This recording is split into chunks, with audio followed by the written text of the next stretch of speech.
I'm going to be talking about orchid children, or some of you may know those as crystal children, indigo children. So we're going to be talking about vibrational medicine and the orchid children, what I call the orchid children. You've all heard the term, haven't you? Crystal children, indigo children. Some people call them star children. I call them orchid children. Why is that? Why is that? Why is that? Is that because in my journey with the native plants of this land, no plant has ever been made until the spirit of the plant, no flower essence has ever been made until the spirit of the plant came and asked to be made. So that's that's the medicine woman way, you might say. You don't just think, oh gee, today's a nice day and the sun's shining and that plant's looking fantastic, I think I'll go and make something. You know, medicine isn't made that way. Sacred medicine isn't made that way. It's made in total cooperation with every plant is seen as an individual in its own right, that has its own journey. So every essence is made in participation with the plant. And the orchid, I call them the orchid children because when it was time for the 8 orchid essences to be made, the spirit of the plants lined up. They showed me they came from the future. They each had the orchid in their, and particular orchid in their hand. So I call them the orchid children. They're very, very, very delicate. And if we look at the native orchids in this land, they're very, very hard to find, and they're very, very hard to understand as well. So, but if we look at, for probably about 2 decades now, people have been talking about a new type or wave of highly sensitive children that appearing across the planet in ever greater numbers. And Sri Aurobindo, the Indian philosopher and spiritual leader, described these children in the following terms. I'm not sure when he did this, but Tony, when did he do that? Years and years, well before they started appearing on the planet. He described them in the following terms. I saw them cross the twilight of an age. So he's saying he had a vision. He had a vision of these children. I saw them cross the twilight of an age, the sun-eyed children of a marvellous dawn, great creators with wide brows of calm, the massive barrier breakers of the world, labourers in the quarries of the gods, the architects of immortality. So there's also a prophecy from the ancient people regarding these same children that says that one day the children of the stars will return, bringing with them the children of the first flowering plants that appeared. And it's said by the old people that these children and the sacred plants will both come from the stars, and that they will help to usher in a new world. Well, the sacred plants are the orchids, and the children are as what I call, sometimes referred to as the orchid children. So what's interesting is that throughout all different cultures, there's great prophecies, and we don't have time to go there, of a new people coming, or new children coming, a new wave coming that will restore, that will have a life change, have an incredible impact on the future of this planet. But if we look at the term indigo children, and we see that term was originated by a parapsychologist and researcher in the 1970s. Now, why, does anyone know why he called them indigo children? You could see the aura was kind of indigo. Yes, that's right. He could see that these children were all born with a predominance of indigo in their energy fields. Now, energy fields has layers and different colours, but all born with a preponderance of indigo. And subsequently they've been called crystal children. Crystal children because, once again, that third eye, aware and open. So the colour indigo, of course, is associated with the third eye. So we see indigo children, crystal children, kind of same thing. Indicates that the brow chakra very, very, very active. The endocrine gland that corresponds to this third eye chakra is the pituitary gland. And the pituitary gland is the master gland of the body, as it controls up to 12 functions in the body. It controls growth, sex organ functions, thyroid, temperature regulation, metabolism. So all this, what that means is that when working with these children, the correct balanced functioning of the third eye chakra is absolutely critical. It's got to be foundational. When working with them, the balance, the brow chakra, focus, if nothing else, focusing on that. And of course, what the worst thing for the third eye chakra is sugar. My husband's done a tremendous amount of research on sugar and its effect on the third eye chakra. So it basically shuts the third eye chakra down. Shuts things off. So we've got this kind of really vicious circle.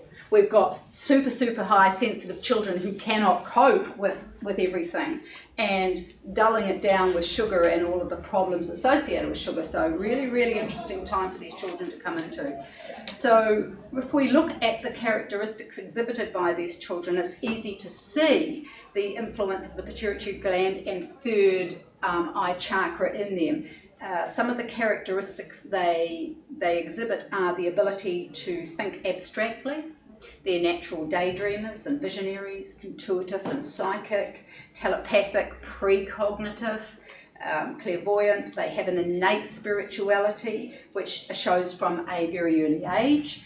They're highly empathetic, curious, strong-willed, high levels of confidence, self-worth, a clear sense of self-definition and boundaries. I mean, the list goes on and on and on, but all of those things directly relate to third eye chakra.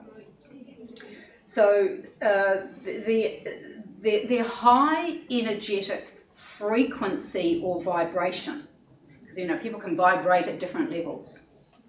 You know, and yeah, people can vibrate at different levels. We all will intuitively know that. That's a fourth dimensional reality. We know that. We're drawn to people who resonate at the same vibration as us.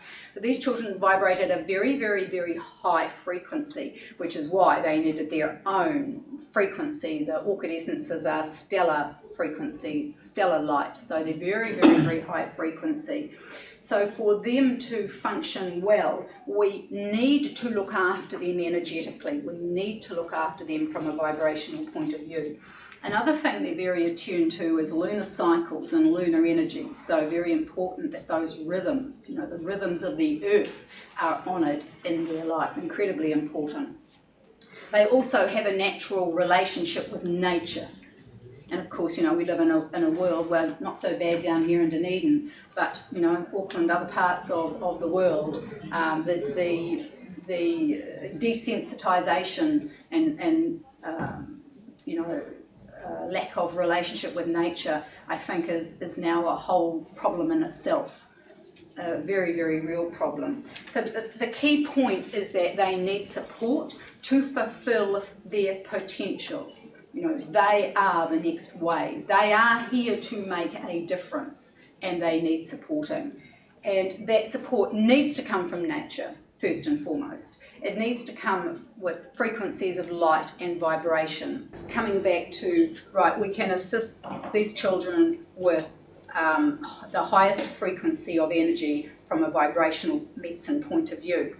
Then how we can assist them is by looking at ourselves. So if we look at our own energetic state, that for us to be in as great a state of harmony as we can. Harmony is another word for peace. If we're in a state of peace, then we are creating the optimum environment that we can.